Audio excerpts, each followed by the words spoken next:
Good day dear learners, मेरे प्यारे साथियों। जय हिंद, जय भारत, वंदे मातरम। आज की क्लास हम स्टार्ट करते हैं with a quick revision of calculus. Last class में हमने इस प्रो फाउंडेशन कोर्स की सीरीज में पढ़ा था कैलकुलस के फॉर्मूलेस कैसे निकालते हैं, कैसे उनको यूज करना है, ये अपन आज की क्लास में देखेंगे। ठीक है, बहुत ही सिंपल सा फॉर्मूला है इसका। y is equal to x की पावर n। मैं जस्ट बोल रहा हूँ। और देखो, हमारी कोशिश ये रहती है कि आप इसको ना मेमोराइज करें, रख ले इसको याद करके, क्योंकि वहां ना डिराइव नहीं करना है। जिस भी एग्जाम की हम प्रिपरेशन कर रहे हैं, जिसको हमने बोलते हैं कि हम फंडामेंटल से प्रो लेवल लेके जा रहे हैं, तो ये मीनिंग मत समझना है इसका कि आप कैलकुलस बहुत अच्छे लेवल की आ जाएगी। हाँ, एग्जाम, जो भी आपका एग्जाम है नीट लेवल के एग्जाम की जिसकी मैं बात कर रहा हूँ, वो आपको बहुत अच्छे से आने लग जाएगा।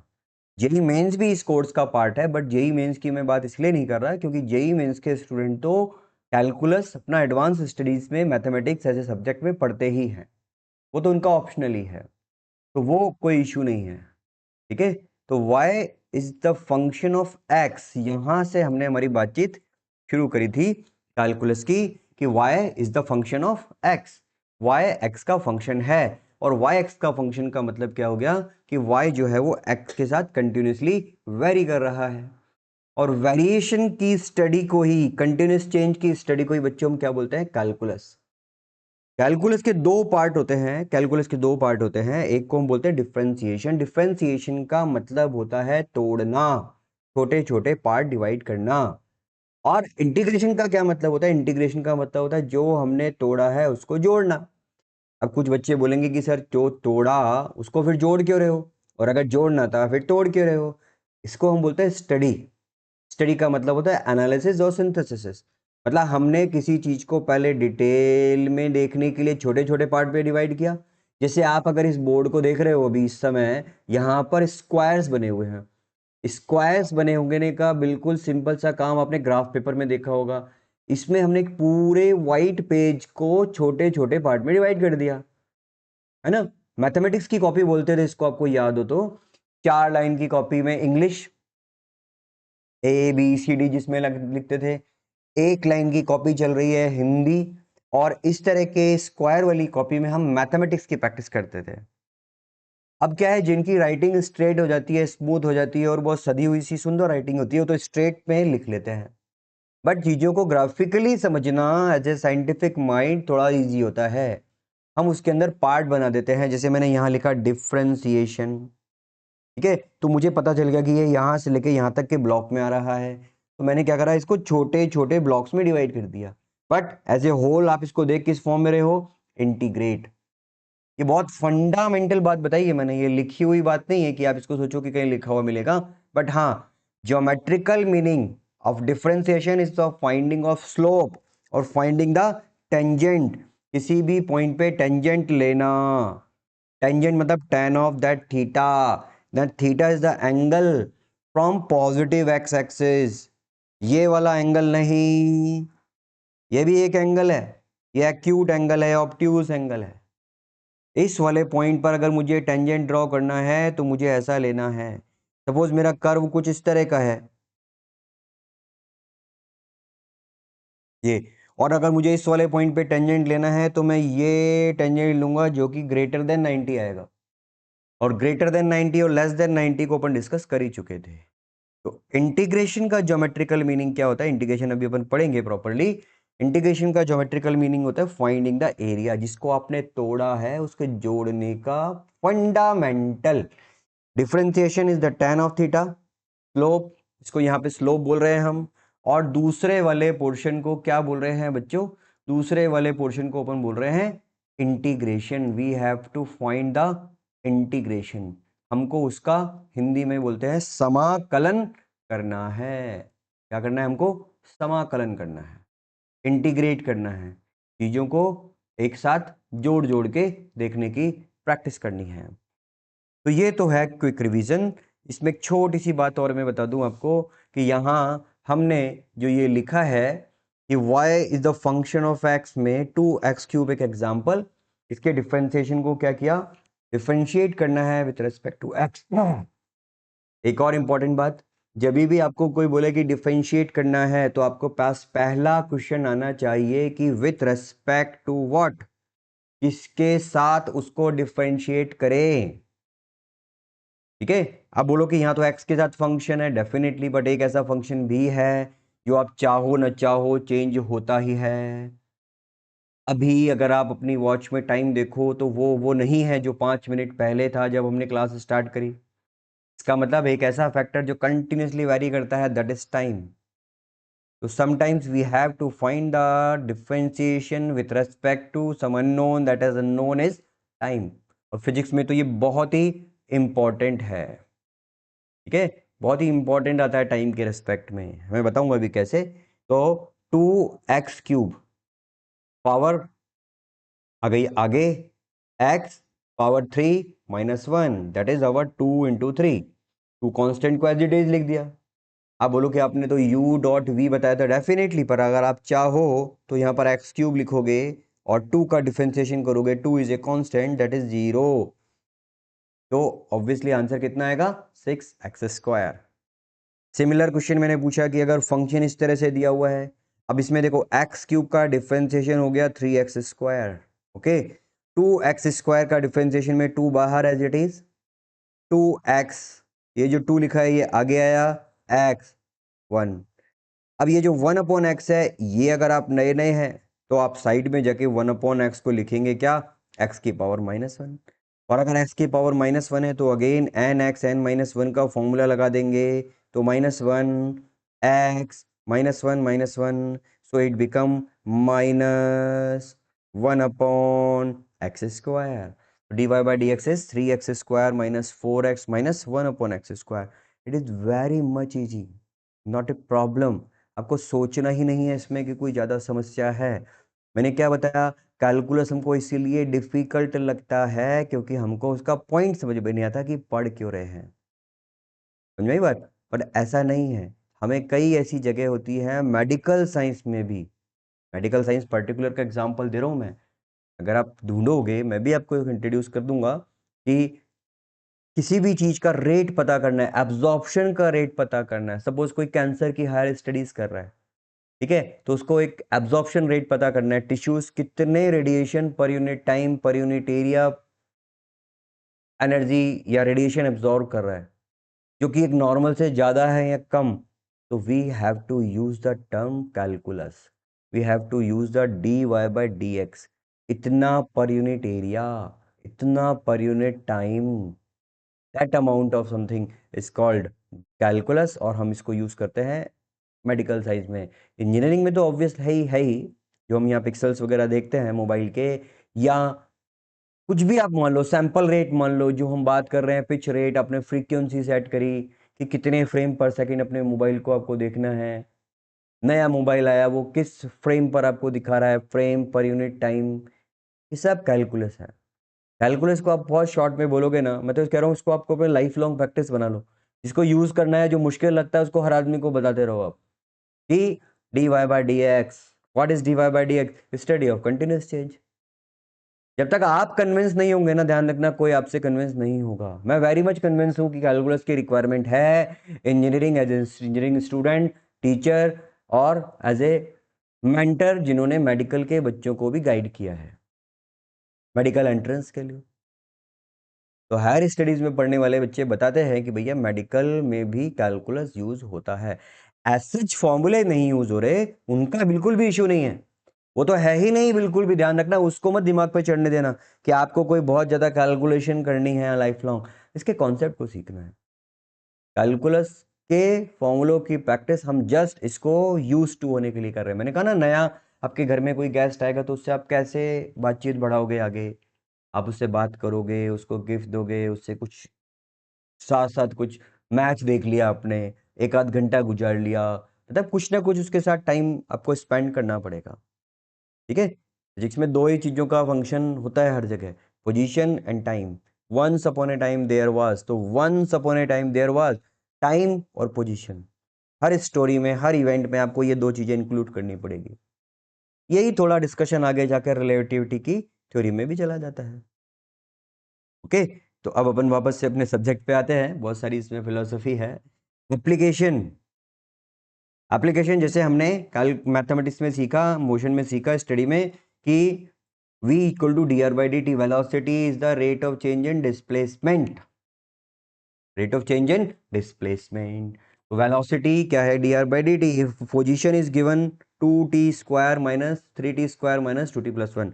अब इसमें ना एक क्वेश्चन लिखा है मैंने, ये ध्यान रखना, ये इसका फाइनल नहीं, आप ये मानो कि ये इसका एक पार्ट है। Find the velocity at t equal to 2 second, खत्म नहीं होगी बात। Find the velocity at t equal to 2 second, ये फंक्शन है। सबसे पहले डिफरेंशिएशन, बहुत तसल्ली से आगे बढ़ें, जल्दीबाजी नहीं करें, सब यही है। v equal to d r by d t, 3t² तो it become 3 into 2t minus 2t, t की पावर 0, क्योंकि यहाँ पे 1 था, 1 माइनस 1 दैट बिकम 0, और ये कांस्टेंट है, कांस्टेंट की वैल्यू, कांस्टेंट का डिफरेंशिएशन 0। तो वेलोसिटी क्या हो गई, 6t माइनस 2, तो वेलोसिटी बिकम 6t माइनस 2। अब अगर आपको ग्राफ की क्लास याद है ना, इसमें प्लेलिस्ट है, डिस्क्रिप्शन में आप देख सकते हैं कि ग्राफ हमने भी पढ़ रखा है हमने ग्राफ, जिसमें हमने ग्राफ को एक फंक्शन का फॉर्म देखा था, y equal to mx plus minus c, slope and interception form, ये स्लोप और ये इंटरसेप्शन फॉर्म। जो यहाँ लिखा हुआ है वो क्या है, स्लोप, तो इसका स्लोप आएगा 6 और इंटरसेप्शन नेगेटिव। मैं इसका फिजिकल मीनिंग बताता हूँ अभी, बट मेरा क्वेश्चन क्या था, find the velocity at t equal to 2, तो 6 इंटू 2, टी की जगह 2 पुट करो, t की जगह 2 पुट करो, 6 इंटू 2 12 माइनस 2 12 10 मीटर पर second, that is our velocity. क्या ये वेलोसिटी फाइनल है, फॉरएवर है, इनिशियली है, या किसी पर्टिकुलर टाइम बीइंग है? तो आप बोलोगे ये किसी पर्टिकुलर टाइम बीइंग है, और वो कौन सा टाइम है, that time is 2 seconds, that's why this is called instantaneous velocity. क्या बोलेंगे हमको, हम इसको इंस्टेंटेनियस।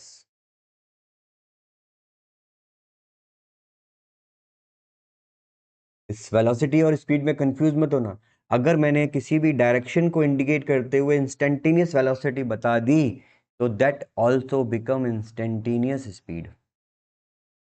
ठीक है, आप पापा के साथ गाड़ी में जा रहे हो, बाइक पे जा रहे हो, या व्हील टू व्हीलर में जा रहे हो, फोर व्हीलर में, आपने किसी भी मूवमेंट पर जो उसका स्पीडोमीटर नोट करा कि पापा आपकी स्पीड 60 हो रही है या 55 किलोमीटर पर आवर है, वो परमानेंट स्पीड नहीं है, वो एवरेज नहीं है, वो क्या है, इंस्टेंट।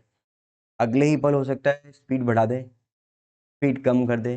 तो एवरेज निकालना हमको कब आएगा, मतलब एवरेज के लिए अपन को क्या चाहिए, टोटल डिस्टेंस और टोटल टाइम। हो सकता है कहीं चाय वाय पीने के लिए रुक गए, ब्रेक ले लिया, 2 घंटे की जर्नी 3 घंटे में हुई या 2.5 आवर में हुई, तो चलने का टाइम तो 2 आवर ही है, पर हाफ एन आवर भी हमको स्पीड निकालने में कैलकुलेट करना पड़ेगा। इंस्टेंट के साथ ऐसा कोई चक्कर नहीं है, इंस्टेंट तो अभी है, आगे नहीं होगा। देखो ग्राफ समझो इसका, यहाँ पर मैंने बोला ना ग्राफ से भी एक्सप्लेन करते हैं, तो नेगेटिव वेलोसिटी का क्या मतलब हो गया, डायरेक्शन अलग है। उसके बाद जैसे जैसे टाइम बढ़ रहा है वेलोसिटी इंक्रीज हो रही है। अब ये बोलेगा find the time when velocity become zero, find the time when velocity become zero, ये नया क्वेश्चन हो गया। Find the time, question soon low, find the time when velocity become zero, तो इसमें find the time when velocity become zero, velocity को zero रख दो according to question, तो वैल्यू कितनी आई 1/3, तो दिस इंटरसेप्ट इज 1/3, तो velocity is 0 at that instant. क्या पार्टिकल रुक गया, नहीं। Again this is our instantaneous velocity, या इंस्टेंटेनियस स्पीड भी है ये, बिल्कुल सही समझे आप। अब पॉजिटिव डायरेक्शन में पार्टिकल इंक्रीज कर रहा है अपनी वेलोसिटी या स्पीड, दोनों ही। With what acceleration, what will be the acceleration at that moment, या it is always constant for the motion? देखो, क्या पूरी यात्रा के लिए वेलोसिटी वेरिएबल है या कांस्टेंट है, वेरिएबल है। एक्सेलरेशन क्या है, तो अगेन हम इससे एक और अपना कॉन्सेप्ट तैयार कर लेते हैं, मतलब स्ट्रॉन्ग करते हैं। Acceleration is the rate of change in velocity, acceleration is the rate of change in velocity, है ना। एक्सेलरेशन क्या हो गया? Rate of change in velocity. और according to graph we can say slope of this graph, slope यानी कि tan of theta is 6, that is our dv by dt, that is our acceleration। यानी कि हम इस पर्टिकुलर ग्राफ की observation से भी एक्सेलरेशन फाइंड कर सकते थे। And acceleration is a constant यानी कि यूनिफॉर्म। एंड क्या बेनिफिट होता है यूनिफॉर्म एक्सेलरेशन से? We can apply equation of motion for further analysis, है ना। हम इसके एनालिसिस के लिए इक्वेशन ऑफ मोशन अप्लाई कर सकते हैं। कौन सा है equation of motion? v equal to u plus a t, first equation of motion.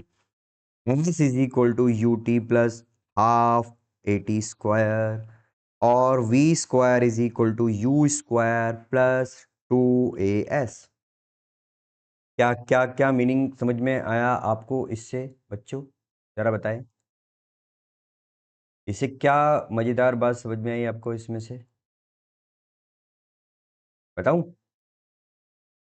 Definitely बिल्कुल सही। अगर आपने ये सोचा कि हम इससे और भी इस क्वेश्चन को आगे बढ़ा सकते थे, आपको गिवन था जो एक्सप्रेशन, वो क्या था? ये r equal to 3t² minus 2t+1। और अब बोला है कि फाइंड, एक एग्जाम्पल के फॉर्म में क्वेश्चन लिख रहा हूं मैं, फाइंड वेलोसिटी आफ्टर 100 मीटर। कौन सी इक्वेशन यूज करेंगे? थर्ड। कैसे आइडिया आया थर्ड का?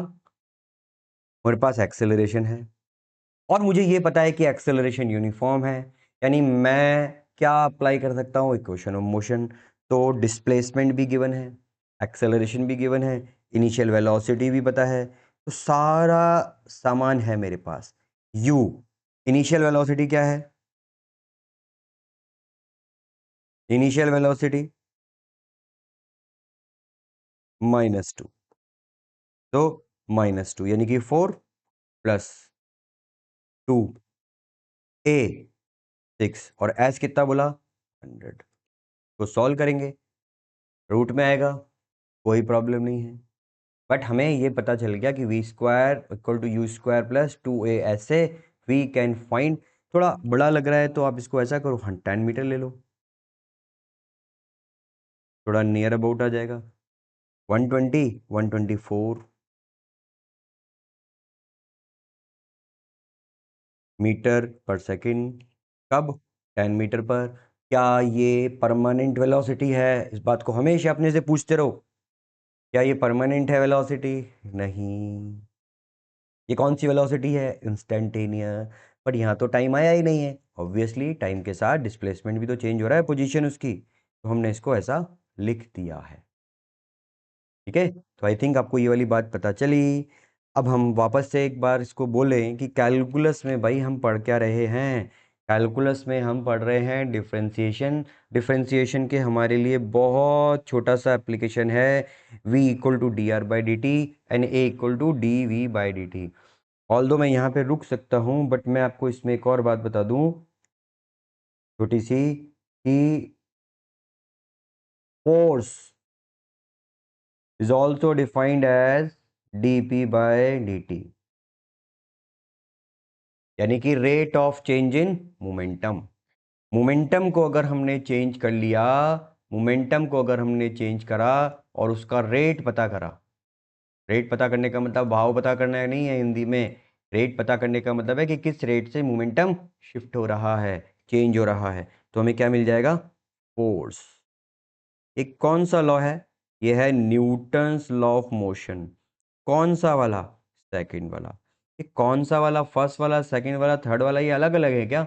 इसको अपन मोशन से एडवांस जब क्लास पढ़ेंगे तो अपन इस पे इस वाली बात को भी सीखेंगे।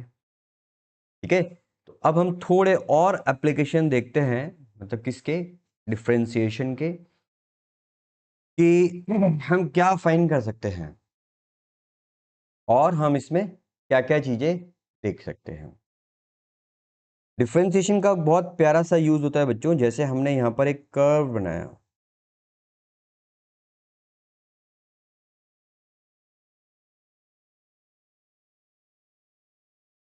है ना। एक हमने कर्व डिजाइन किया, इसको आप कर्व मान सकते हो, ग्राफ मान सकते हो, जिसके अंदर वैल्यू इंक्रीज हो रही है, फिर कांस्टेंट हो गई और डिक्रीज भी हुई है। चलो डिक्रीज का एक और फॉर्म ले लेते हैं यहाँ पर आगे।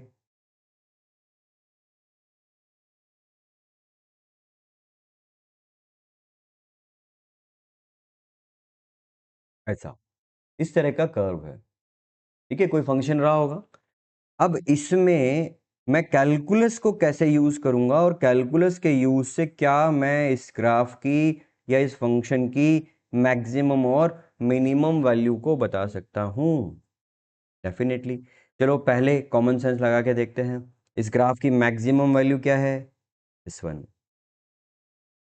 हम बोलेंगे एट x1 वेलोसिटी और या जो भी y है that is maximum.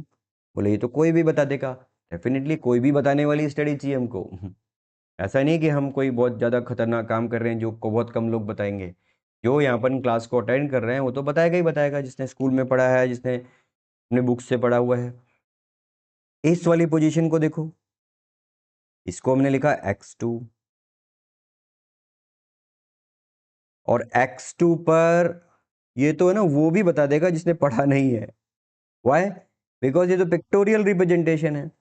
That's why मैं बोर्ड के बच्चों को, सब्जेक्टिव पेपर लिखने वाले बच्चों को हमेशा कहता हूँ, हमेशा डायग्राम जरूर बनाओ, भले क्वेश्चन में मांगा है या नहीं मांगा। ठीक है। अब x3 पे देखोगे तो क्या है, मैक्सिमम या मिनिमम या वेरिएबल नहीं है, कांस्टेंट हो गया। डेफिनेटली कांस्टेंट हो गया। ठीक है।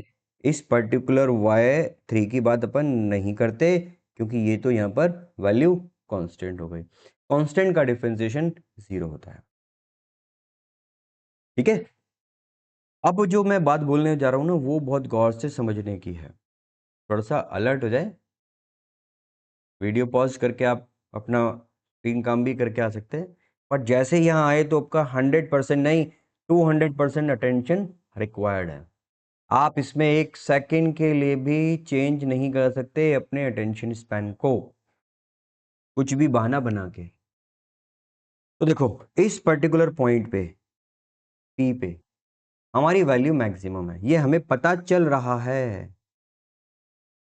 इसको हम बोलते हैं मैक्सिमा। इसके लिए कोई रॉकेट साइंस की जरूरत नहीं है, ये देखा आपने और आपको पता चल गया। सिमिलरली यहां पर क्या है, मिनिमा पे मैक्सिमा है और इस पे मिनिमा। इसको हिंदी में बोलते हैं निम्निष्ट।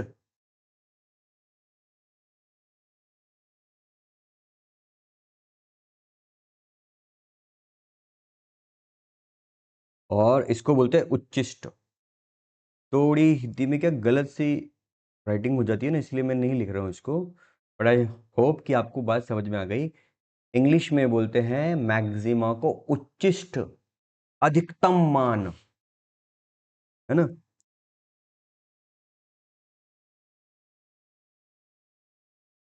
और इसको बोलते हैं निम्निष्ट, निम्नतम मान, मिनिमम मान। मेरा टारगेट ये है कि मैं आपको डिफरेंशिएशन से यानी कि dy बाय dx से यानी कि स्टडी ऑफ चेंज से ये बताऊं कि मैक्सिमा मिनिमा कहाँ होगा। ग्राफ देख के तो पता चल रहा है डेफिनेटली। अब देखो जिस पॉइंट पे मैक्सिमा है, आप सोचो थोड़ा सा इसको कि जहां मैक्सिमा है इसका मतलब उससे अगल बगल तो वैल्यू कम ही होगी। भाई जैसे मैंने बोला कि मेरे 10th में 95% आए, वो मेरे कैरियर के मैक्सिमम थे। मान लो मेरे आए नहीं है पर मैं बता रहा हूँ एक एग्जांपल। भाई जब एग्जांपल लेना है तो अच्छे परसेंटेज का लो। ठीक है। 70-75 का क्या लेना। ठीक है। तो क्या बोला मैंने, सपोज मेरे एग्जाम में 795% आए और वो मेरे कैरियर के मैक्सिमम थे। अब आप अपने आप क्या समझ जाओगे कि मेरे 9th में 95 थे या कम थे? ऑब्वियसली कम थे। मेरे 11th या 12th में 95 थे या कम थे? ऑब्वियसली कम थे। अगर मैंने ये स्टेटमेंट दे दिया कि मेरा पी पॉइंट पे मैक्सिमम है, इसका मतलब मेरे अगल बगल के दोनों के पॉइंट पर वैल्यू क्या होनी चाहिए? कम। भाई आपका बड़ा छोटा होना आपका पड़ोसी तो डिसाइड करता है, इसमें क्या सोचना है ज्यादा। ये है एक्स डैश और ये एक्स डबल डैश, ऐसे ही प्राइम डबल करके लिख रहा हूं मैं। ये मैं इस पॉइंट पे लेता हूं, देखो टेंजेंट।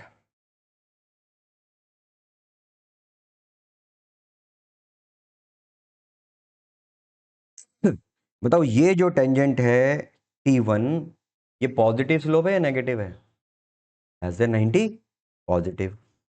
ये जो इस पॉइंट पे टेंजेंट आ रहा है, ये जो टेंजेंट है ये वाला P पॉइंट पे, ये क्या है? जीरो, स्ट्रेट लाइन आएगा।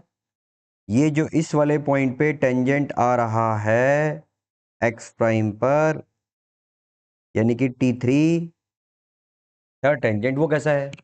नेगेटिव। अब जस्ट बात करो स्लोप की। क्या T1 से P पे और वापस T3 पे जाने में स्लोप इंक्रीज हो रहा है? सिर्फ इतने वाले पोर्शन को पकड़ना है, ज्यादा इधर उधर नहीं भागना। क्या बोला मैंने? यहां पे स्लोप यानी कि टेंजेंट कैसा है? नेगेटिव। यहां पे टेंजेंट कैसा है? जीरो। यहां पे टेंजेंट कैसा है? पॉजिटिव। उल्टा बोल दिया मैंने? हाँ बिल्कुल, सावधानी हटी, दुर्घटना घटी। T1 पे टेंजेंट कैसा है? पॉजिटिव। यहां पर कैसा है? नेगेटिव। क्या मैं ये बोल सकता हूं कि स्लोप यानी कि मेरा टेंजेंट इंक्रीज हो रहा है थ्रू आउट द जर्नी?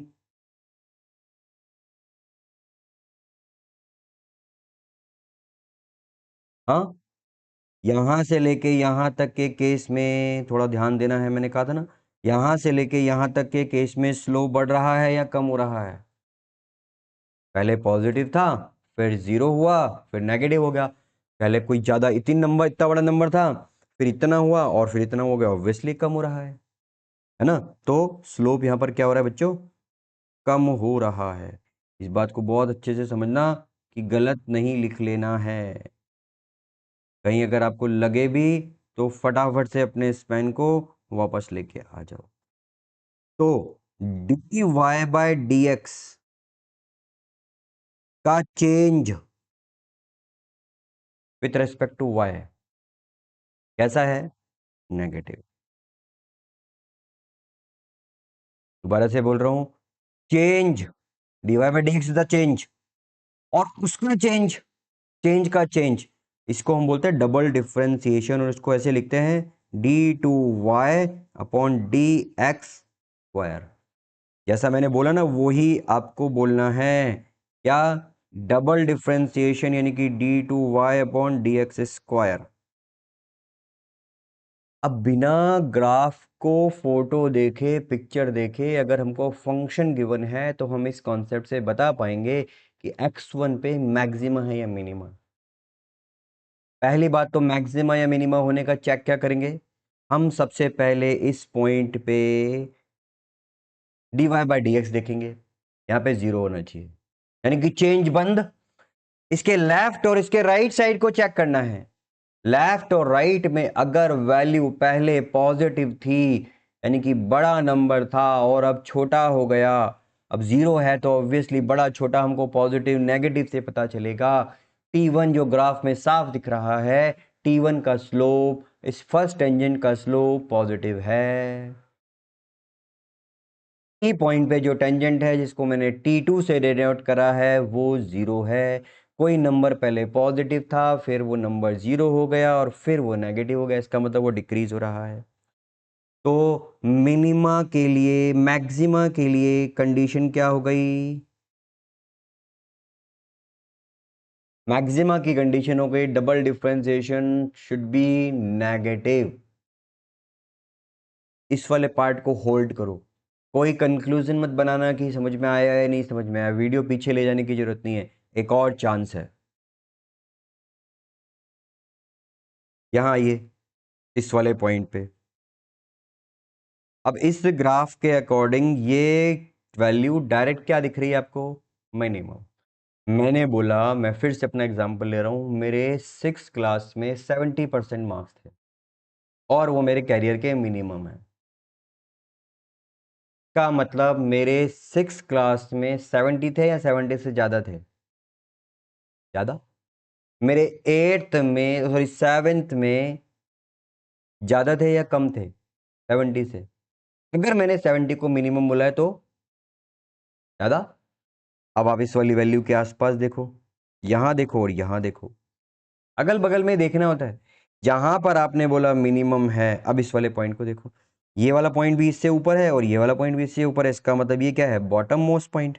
अब मैं यहां पर टेंजेंट लिख रहा हूं, ये बनाने की कोशिश कर रहा हूं, देखो टेंजेंट।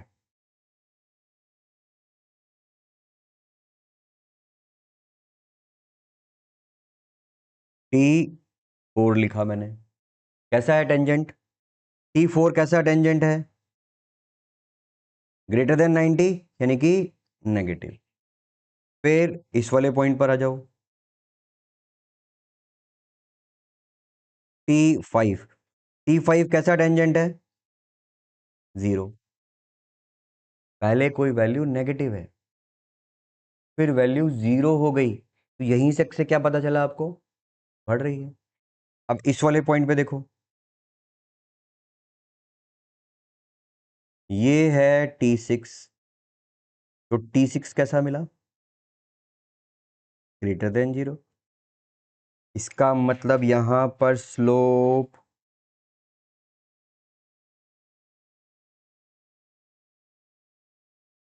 क्या हो रहा है? ऐसे जाने में स्लोप, मतलब जिसको मैं टेंजेंट से डिनोट कर रहा हूं, कंटिन्यूसली इंक्रीज हो रहा है। यानी कि जिसको मैं फाइंड कर रहा था dy/dx, उसका चेंज साइमल्टेनियसली समझना है। उसका चेंज कैसा है? पॉजिटिव।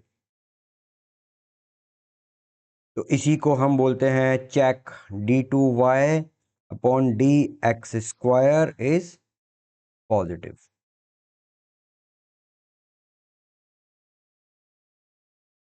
डबल डिफरेंशिएशन अगर पॉजिटिव आ रहा है तो ये किसकी कंडीशन है? मिनिमा की, मिनिमम वैल्यू की, निम्नलिखित के मान की, यही जैक होता है। क्लियर है? मिनिमम वैल्यू को चेक करने का यही तरीका है। इस थर्ड पॉइंट पे कोई बात ही नहीं है। अब देखो, यहां के इसके पास में और इसके यहां पर हर तरफ स्लोप क्या है? 0। तो इसका तो dy/dx क्या आएगा? 0। डबल डिफरेंशिएशन भी क्या आएगा? 0। ठीक है। स्लोप का चेंज है, ध्यान रखना, d/dx। मैंने गलत लिख दिया था ये,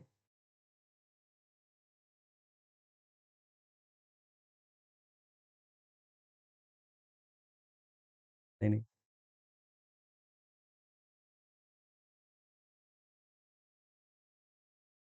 ये जो है dy/dx ही है ऐसा। तो हम चेंज जिसके रेस्पेक्ट में देख रहे हैं ना वो, अब ये है स्लोप। ये क्या है? स्लोप। स्लोप का चेंज,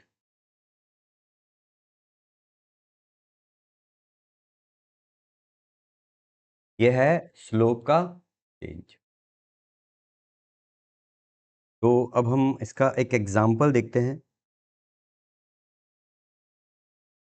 देखो, कैलकुलस में सबसे मजेदार बात क्या है? इसकी थ्योरी समझ लो, नहीं समझ में आए तो भी समझ के आगे बढ़ जाओ और इसके क्वेश्चंस पे आ जाओ। मैं ऐसा कह रहा है, नहीं कह रहा कि नहीं समझना चाहिए, पर आपने कोशिश कर ली, नहीं आया, टीचर ने कोशिश कर ली, नहीं आया, तो अब आप इसके प्रॉब्लम पे कॉन्सेंट्रेट करो। यानी आप इसको रिवर्स ऑर्डर में भी समझ सकते हो, आप प्रॉब्लम्स करो तो भी आ जाएगा। ठीक है। बाकी ग्राफ से समझ जाओ इस कॉन्सेप्ट को, ग्राफ से पता चलना बहुत ईजी है। जो टॉप मोस्ट पॉइंट है वो मैक्सिमा है, जो मिनिमम है वो लोअर पॉइंट है वो मिनिमा है। कैसे निकालना है इसके लिए मैंने कहा ना कॉमन सेंस, डबल डिफरेंशिएशन से चेक करते हैं हम। अब जैसे सपोज मेरे पास एक क्वेश्चन है और इन्होंने बोला कि y is the function of x, ऐसा इसका मैक्सिमा निकालना है, मैक्सिमम वैल्यू फाइंड करनी है। एक तो मैक्सिमा की पोजीशन बतानी है और मैक्सिमम बताना है। देखते हैं। तो सबसे पहला स्टेप हमारा हो गया dy बाय डी एक्स करेंगे। dy बाय डी एक्स इसका आ जाएगा tan x -2, पहला स्टेप। सेकंड स्टेप क्या होगा, इस dy बाय डी एक्स को जीरो पुट करो, dy बाय डी एक्स को जीरो पुट करो। अब इसको जीरो जब आपने पुट करा तो tan x - 2 equal to zero, so x become 2/10 यानी 1/5। यानी पहला काम स्लोप फाइंड करो और स्लोप को जीरो रख दो। इससे क्या होगा, इससे मुझे ये पता चलेगा कि ये मैक्सिमा या मिनिमा कहाँ है। मैक्सिमा और मिनिमा कंफर्म नहीं हुआ, वो अपन को आगे करना पड़ेगा। अब मान लो मैंने इसको डबल डिफरेंशिएट किया d/dx, इसको dy/dx को करना क्या है, d/dx लिखना है। और अभी जो एक्सप्रेशन था tan x - 2, तो ये हो जाएगा 10, आगे का टर्म जीरो हो गया। इसका मतलब d2y/dx² कैसा आया है, पॉजिटिव। पॉजिटिव का मतलब हम क्या बोलेंगे, at x equal to 1/5 we get maximum value और minimum value, minimum value.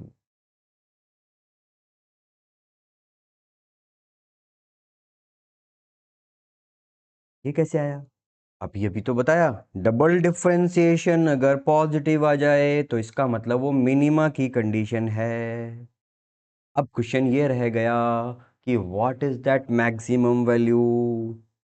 Now find y maxima.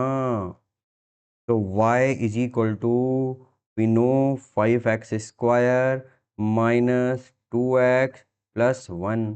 But इन्होंने क्या बोला कि मैक्सिमम वैल्यू बतानी है और मैक्सिमम सॉरी मिनिमम वैल्यू, गलत लिख दिया मैंने, यहाँ पर मिनिमम वैल्यू बतानी है।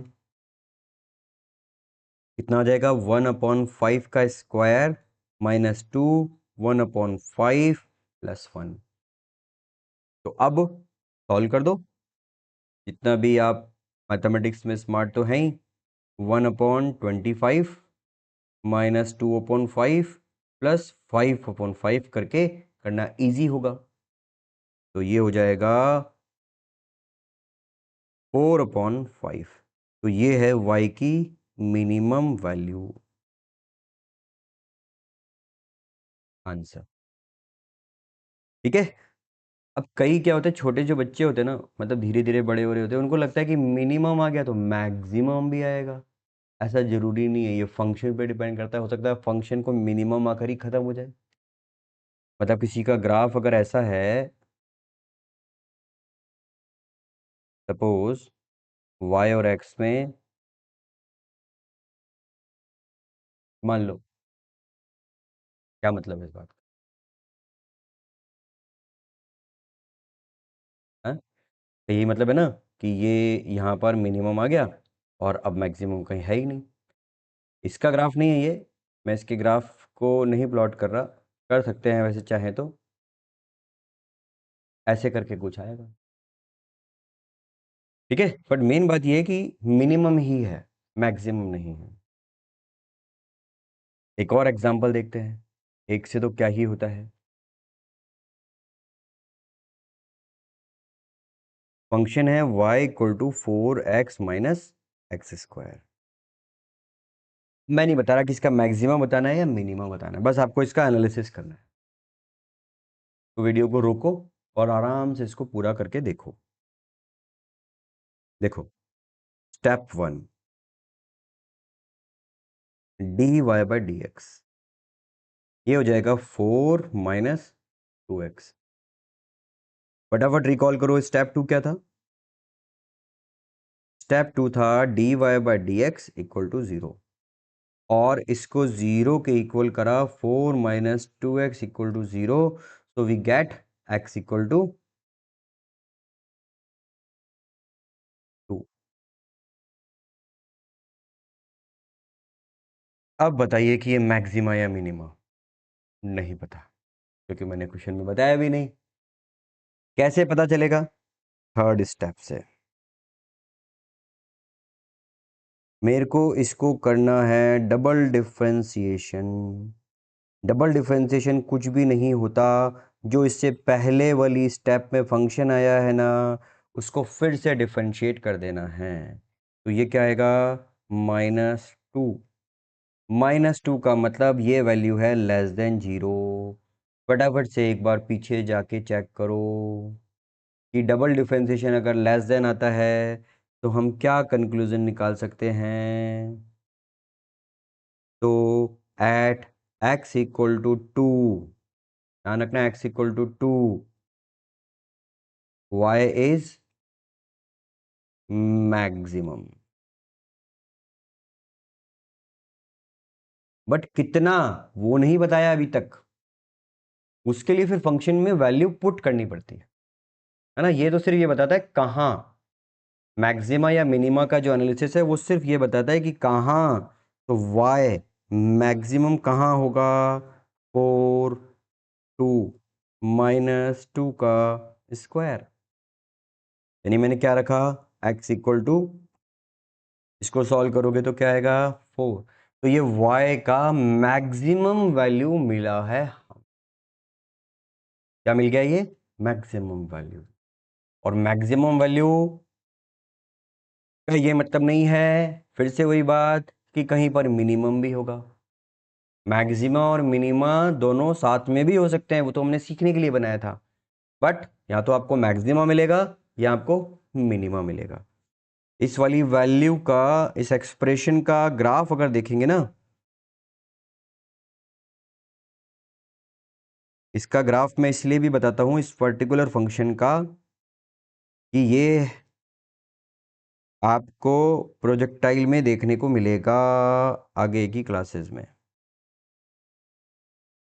तो ये जो वैल्यू आई है वो यहां पर है, x इक्वल टू 2 पर y का वैल्यू मैक्सिमम। ठीक है, तो ये एक बहुत ही इंपॉर्टेंट एप्लीकेशन था इसका, मैक्सिमा का और मिनिमा के फॉर्म में, कैलकुलस का। जो हमने अभी तक कैलकुलस देखा है, पढ़ा है, मैं आपको फिर से कंक्लूड कर दूं, तीसरी क्लास थी ये। तीसरी क्लास थोड़ी बड़ी है, कंटेंट ज़्यादा है। कैलकुलस को हम पूरा 5 क्लास के अंदर डिवाइड करते हैं, बेसिक कैलकुलस को, हायर लेवल के एप्लीकेशन नहीं। सिर्फ हमको कैलकुलस आने लग जाता है, डिफरेंशिएशन बोल रहा हूँ पर्टिकुलर, 5 कैलकुलस की और 3 या 4 क्लास इंटीग्रेशन की। ये 7 क्लास का कोर्स पूरा आपको एक साथ भी मिल सकता है। ठीक है, बट आप कनेक्टेड रहे प्रारंभ फिजिक्स क्लासेस में। और जो भी यहां पर आपको मिल रहा है, पहली बात उसको लिखे, 3 बार लिखने का बेसिक रूल है, ध्यान लो, कंपटीशन का। अगर आप किसी भी कंटेंट को सिर्फ पढ़ के ये सोच छोड़ देते हो कि ये तो मुझे आ गया, तो इस भ्रम में ना रहें।